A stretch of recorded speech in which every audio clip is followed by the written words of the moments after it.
8:15 ঘুম ভাঙলে minute 25 editing এর পর দোকানে আসা এক খদ্দেরকে বিদায় করে দেন ঘন্টা 3 এডিটিং এবং মায়ের অনুপস্থিতিতে বাড়ির অন্যান্য কাজে কাটিয়ে 11:50 দোকান খুলতে গিয়ে দেখি চোখে কি হয়েছে?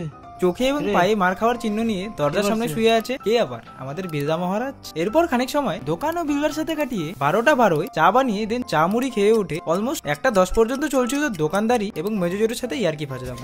এরপর বাবার দোকান থেকে পাঠানো সবজি এবং পাকা কাঁঠালটা ঘরে রেখে এসে যাই বড় জেঠিদের বাড়ি পিন্টুদার সাথে দেখা করতে। দেন অলমোস্ট 3:45 পর্যন্ত বুড়ো অর্থাৎ জেঠু বিকিদা পিন্টুদা দাদা জেঠির সাথে গল্পে কাটিয়ে প্রায় 3:47 নাগাদ পিন্টুদা বাস ধরার জন্য বেরিয়ে গেলে 4:14 বসে বাবার বানানো ভাত ডাল ভাজা খেয়ে ওঠে দোকানে আসা কাকুকে জিনিস দিয়ে বিদায় করে এরপর দুধটা গরম করে রাখার পর ঘন্টাখানেক ঐকান্তিক বার্তালাপ এবং এডিটিং এ কাটিয়ে মিনিট 30 দোকানদারির পর প্রায় 8:25 অব্দি চা এবং পাস্তা বানিয়ে খেয়ে ওঠার পর বসে নেক্সট ঘন্টা 3 জন্য কথাবার্তা শুনতে। এরপর রাতের আকাশে হালকা পাতলা মেঘের আড়ালে চাঁদের লুকোচুরি খানিক ক্যামেরাবন্দি করার পর জেঠি বাড়ি গিয়ে চলে এখানে আড্ডা মারা। আর আজ এখানে রাখছি, দেখা হচ্ছে নেক্সট ডে, বাই।